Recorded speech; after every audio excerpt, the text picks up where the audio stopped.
South African companies have been in the spotlight lately, and the reality is South African business is performing incredibly well.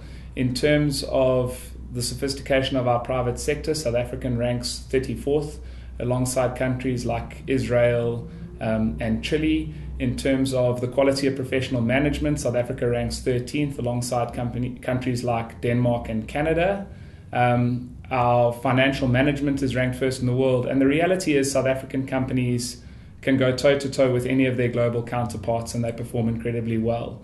In fact, the risk-adjusted return on capital in South Africa is the highest in the world at 10%. Something that's come under the spotlight recently in light of South African companies' performance is the way that South African companies remunerate their CEOs. And unfortunately, there's not that much alignment between company performance and how CEOs in South Africa are remunerated. We recently ran a study where we ranked 230 of South Africa's companies and CEOs by whether or not their CEOs are over or underpaid. The unions want more alignment between CEO wages and the wages of average workers. Government have talked about capping CEO remuneration.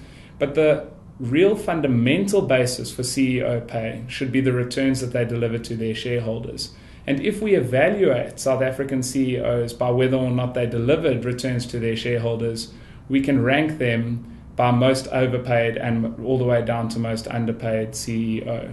If we look at that list, Glenn Lewis comes out at the top of that list as the most overpaid CEO in South Africa. He earned 11.7 million rand in the last financial year, and his shareholders were poorer at the end of the year than they were at the start. So from their perspective, they're probably not very happy that they paid that much money for economic losses.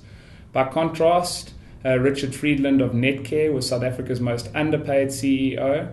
Interestingly enough, he earned a similar salary, 11.3 million for the year. The difference was he delivered 936% return to his shareholders. To put that into context, his company generated over 2 billion rand in earnings with only 1 billion rand of shareholders' funds invested.